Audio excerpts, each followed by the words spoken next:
السلام علیکم ورحمۃ اللہ وبرکاتہ. I hope you all are well inshallah.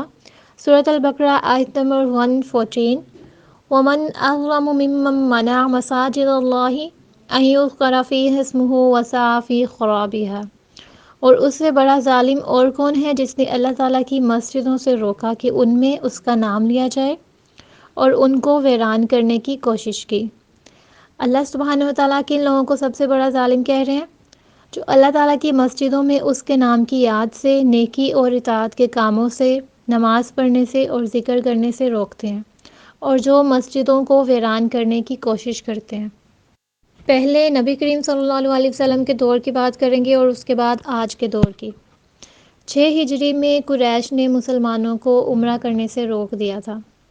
اللہ سبحانہ وتعالیٰ کی مساجد میں اس کے ذکر و فکر سے روکا. اللہ تعالیٰ کی مساجد میں عبادت کرنے سے روکا. عیسائیوں نے بادشاہ روم کے ساتھ مل کر بیت المقدس میں یہودیوں کو عبادت کرنے سے روکا. ان کی تخریب کاری میں حصہ لیا. مشرکین مکہ جنہوں نے مسلمانوں کو اللہ تعالیٰ کے گھر سے روکا، نبی کریم صلی اللہ علیہ وسلم اور مسلمانوں کو مکہ سے ہجرت کرنے پہ مجبور کیا.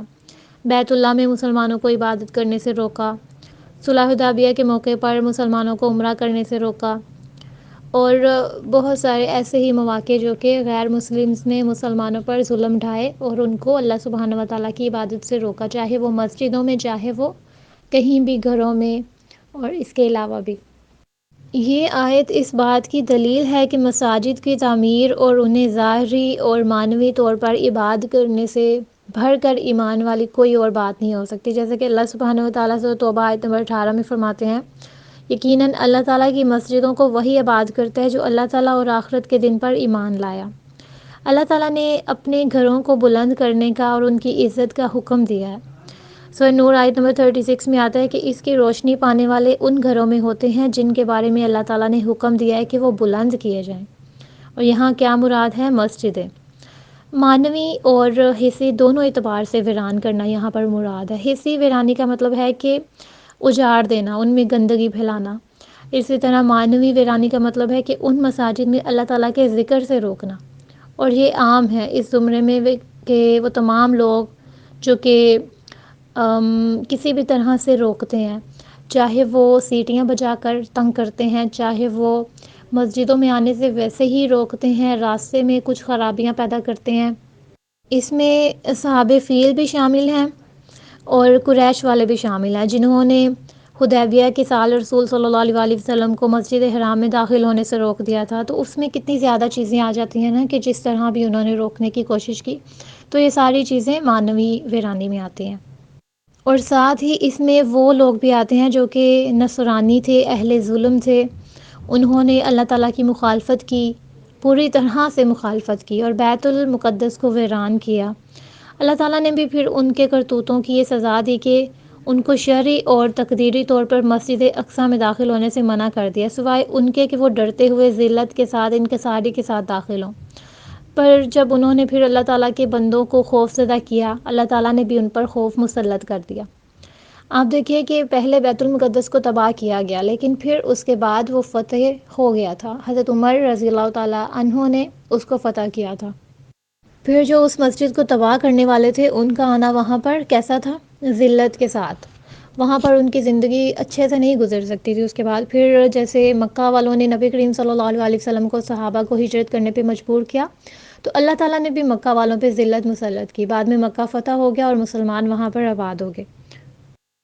سورہ توبہ آیت نمبر 28 میں آتا ہے کہ اے لوگو جو ایمان لائے ہو، یقیناً سب مشرک ناپاک ہیں، اور چنانچہ وہ اس سال کے بعد مسجد حرام کے قریب نہیں آئیں گے. اللہ سبحانہ وتعالیٰ نے مشرکین کو اپنے گھر کے قریب جانے سے بھی منع کر دیا. پھر اصحاب فیل کا جو حشر ہوا، اللہ سبحانہ وتعالیٰ نے قرآن مجید پہ اس کا بھی ذکر کیا. پھر نصرانیوں پر اللہ تعالیٰ نے اہل ایمان کو مسلط فرمایا اور انہوں نے ان کو جلا وطن کر دیا، اپنے وطن سے نکال دیا. اسی طرح ہر وہ شخص جو ان جیسی صفات رکھتا ہے وہ اس سزا میں سے اپنا حصہ ضرور وصول کرے گا.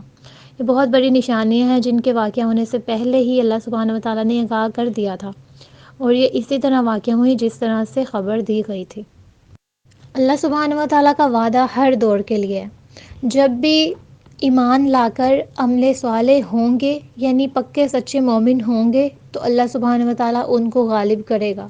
لیکن جہاں ایمان میں خرابی آ جائے اور عمل میں کمی آ جائے، وہاں پھر دوسرے لوگ ہم پر مسلط ہوں گے، کیونکہ یہ قانون الہی ہے، ایسا ہی ہوگا۔ آج اگر مسلمان مغلوب ہیں اور غیر مسلم ان پر غالب ہیں، تو وہ مسلمانوں میں ایمان اور عمل صالح کی کمی کی وجہ سے ہے۔ صحابہ کی اگر شروع والی جنگیں دیکھی جائیں تو وہ لوگ تعداد میں بہت کم تھے غیر مسلمز کے مقابلے میں، لیکن ان کے پاس ایمانی قوت تھی، ایمان زیادہ تھا، جس وجہ سے وہ ان پر غالب رہے، اور پھر اللہ سبحانہ و تعالیٰ نے ان کو ان کا اجر بھی دیا، اور غیر مسلمز نے جو ظلم ڈھائے تھے اس کا برابر برابر حساب بھی چکتا کر دیا گیا۔ وسعیٰ فی خرابہا میں مسجدوں سے روکنا، عبادت سے روکنا، اور پھر مسجدوں کو گرانا بھی شامل ہے، اور پھر اسی طرح مساجد کی عمارتوں کو نقصان پہنچانا اور مسجدوں میں آ کے شرک کرنا، یہ ساری چیزیں شامل ہیں۔ مزید یہ کہ ہمارے معاشرے میں کیا ہوتا ہے، ایک دوسرے کے جو فرقے ہیں، گروہ بنے ہوئے ہیں، ان کے لیے مسجدوں کا راستہ بند کرتے ہیں، یعنی اللہ تعالیٰ کے گھر کو اپنے فرقے کے علاوہ دوسرے فرقے والوں کے لیے بند کر دینا، اور ایسے مناظرے اور ایسی بحثیں کرنا کہ لوگ ان کا سکون خراب ہو جائے، ان کے لیے اللہ کا نام لینا مشکل ہو جائے، ان کو یہی سمجھنا ہے کہ ہم نے کس چیز کو فالو کرنا ہے اور کس چیز کو چھوڑنا ہے۔ مسجدوں کے باہر لکھا ہوتا ہے یہ فلاں کی مسجد ہے، لہٰذا فلاں فرقے والے اس میں داخل نہ ہوں۔ اہل حدیثوں کی مسجد میں سنی نہ جائیں، سنیوں کی مسجدوں میں وہابی نہ جائیں، اور دیوبندوں کی مسجدوں میں دونوں ہی نہ آئیں۔ تو یہ ساری چیزیں کیا ہیں کہ آپ اللہ تعالیٰ کے گھر سے نماز پڑھنے کے لیے اور عبادات کرنے کے لیے یا کسی بھی لحاظ سے دوسرے فرقے والوں کو آنے کی اجازت نہیں دیتے۔ کیوں؟ کیا وہ مسلمان نہیں ہیں؟ کیا وہ اللہ تعالیٰ کا نام نہیں لیتے؟ کیا وہ نماز نہیں پڑھتے؟ کیا انہوں نے مسجدوں میں بت لے کے آنا ہے؟ یعنی یہ چیزیں کیا ہیں؟ یہ اللہ سبحانہ و تعالیٰ کے گھر سے روکنے والی بات ہے۔ وَسَعَىٰ فِي خَرَابِهَا میں آتی ہیں یہ ساری چیزیں۔ آپ اللہ سبحانہ و تعالیٰ کی مسجدوں کو ویران کر رہے ہیں، اور پھر مسجدوں میں تالے پڑے ہوئے ہیں۔ پرانے زمانے میں کیا ہوتا تھا کہ لوگ جو مسافر ہوتے تھے وہ مسجدوں میں آ کے ٹھہرتے تھے۔ آج مسافروں کے ٹھہرنے کے لیے تو دور کی بات ہے، جیسے ہی اذان ہوتی ہے، نماز پڑھی جاتی ہے، اس کے بعد مسجد کو تالا لگ جاتا ہے۔ کیوں تالا لگ جاتا ہے؟ کیونکہ چیزیں چوری ہو جاتی ہیں۔ یہاں بھی قصور لوگوں کا ہے، مسجد کی انتظامیہ کا قصور تو چلو ایک سائڈ پہ کرتے ہیں نا، پہلے لوگوں کی بات کرتے ہیں۔ چیزیں چوری کر کے لے جاتے ہیں، مسجدوں کے پنکھے اتار کے لے جاتے ہیں، کولر اٹھا کے لے جاتے ہیں، وہ جو بیٹریاں ہوتی ہیں چارجنگ والی وہ اٹھا کے لے جاتے ہیں، یو پی ایس اٹھا کے لے جاتے ہیں۔ یعنی خدا نہ خواستہ یہ ساری چیزیں ہمارے اندر کہاں سے آئی ہیں؟ صحابہ تو ایسے عمل نہیں کرتے تھے، وہ تو مسجدوں کو اس طرح سے رکھتے تھے کہ وہاں اونچی آواز میں بات نہیں کرتے تھے احتراماً، اور ہم لوگ تو ان جیسے آواز سے کوسوں دور ہیں۔ یہ ساری چیزیں ہماری اپنی ذات کی خرابی کی وجہ سے ہوئی ہیں۔ اور پھر فرقے بازی اس قدر کہ مسجد کے لاؤڈ سپیکر میں ایک دوسرے کی مخالفتیں ہوتی ہیں۔ یہ ساری چیزیں ہم نے کہاں سے لی ہیں؟ یہ دین تو نہیں ہے، یہ تو ہمارے اچھے اعمال کو بھی خراب کر دیتی ہیں۔ اور پھر ایسی دلچسپیاں دے دینا لوگوں کو کہ وہ مسجد میں جانے کا ہوش ہی کھو بیٹھے، ان کو اتنا ہی پتہ نہ ہو کہ ہم نے مسجد میں جانا۔ یہ ہمارا میڈیا ہمیں کیا دکھاتا ہے؟ کیا یہ میڈیا ہمیں عبادات کے حوالے سے گائیڈ کرتا ہے؟ نہیں کرتا۔ کیا یہ ہمیں اپنے ڈراموں کے ذریعے، فلموں کے ذریعے اچھی چیزوں کے بارے میں بتاتے ہیں؟ نہیں بتاتے۔ کوئی ایسا چینل جہاں پر احادیث کو باقاعدہ طور پہ سکھایا جاتا ہو؟ نہیں سکھایا جاتا۔ تو یہ ساری چیزیں کیا دیتے ہیں؟ ایون کہ ہمیں نیوز جو دی جاتی ہیں صبح شام، بلکہ سارا دن خبریں چل رہی ہوتی ہیں، وہ کس بارے میں ہوتی ہیں؟ فلاں نے یہ کر دیا، فلاں کی بیوی یہ، فلاں کا شوہر وہ، فلاں کی شادی میں یہ ہوا، فلاں جگہ یہ ہوا۔ یہ ساری چیزیں کیا ہیں؟ کیا میڈیا اس کام کے لیے، یا پھر وہ لوگوں کی اصلاح کرنے کے لیے؟ کوئی ایسا اصلاحی چینل ہے ہمارے پاس؟ نہیں ہے۔ فیشن شوز ہمیں بتائے جاتے ہیں، کپڑوں کی جو نئی ورائٹیز آتی ہیں وہ ہمیں دکھائی جاتی ہیں، ساس بہو کے جھگڑوں والے ڈرامے ہمیں دکھائے جاتے ہیں، اور شوہر کا سالی کے ساتھ افیئر ہمیں دکھایا جاتا ہے، لیکن اصلاح کہیں نہیں کی جاتی، اور اگر کہیں نہ کہیں کی بھی جاتی ہے تو وہ اس وے میں کی جاتی ہے کہ وہ نہ ہونے کے برابر ہوتی ہے۔ تو کیا یہ ساری چیزیں ہمیں اللہ تعالیٰ کے گھر سے، اس کی عبادت سے روکنے کے لیے نہیں ہیں؟ آپ ڈرامہ دیکھنے بیٹھے ہوں، آپ کا فیوریٹ ڈرامہ لگا ہو، ادھر سے اذان ہو جائے، آپ نہیں چھوڑ کے جائیں گے ڈرامہ، آپ کہیں گے تھوڑا سارا رہ گیا میں دیکھ لوں، اس کے بعد نماز کے لیے اٹھوں گی۔ یہ چیزیں ہمیں روکتی ہیں. یہ ساری چیزیں کس میں آتی ہیں؟ وصافی خرابیہ میں آتی ہیں. ہم نے خود ان چیزوں کا مقابلہ کرنا ہے. کیسے؟ سب سے پہلے پریورٹی اللہ سبحانہ و تعالیٰ کی ذات کو دیں. اس کے بعد ہر چیز سیکنڈری ہے، ہر چیز بعد میں آتی ہے. سب سے پہلے کیا ہونا چاہیے؟ اللہ تعالیٰ اور اللہ تعالیٰ کے دیے گئے احکامات. اولئک ما کان لہم ان یدخلوها الا خائفین. وہ اس میں کیسے داخل ہوں گے؟ ڈرتے ہوئے داخل ہوں گے. اللہ سبحانہ و تعالیٰ نے اہل ایمان کو غالب کیا، اور اس کے بعد عیسائیوں کا، یہودیوں کا، مشرکوں کا اللہ سبحانہ و تعالیٰ کے گھروں میں آنا بند ہو گیا، مکمل طور پہ بند ہو گیا. آج بھی کوئی کافر وہاں نہیں جا سکتا، وہ بیت اللہ میں نہیں جا سکتا، منع ہے.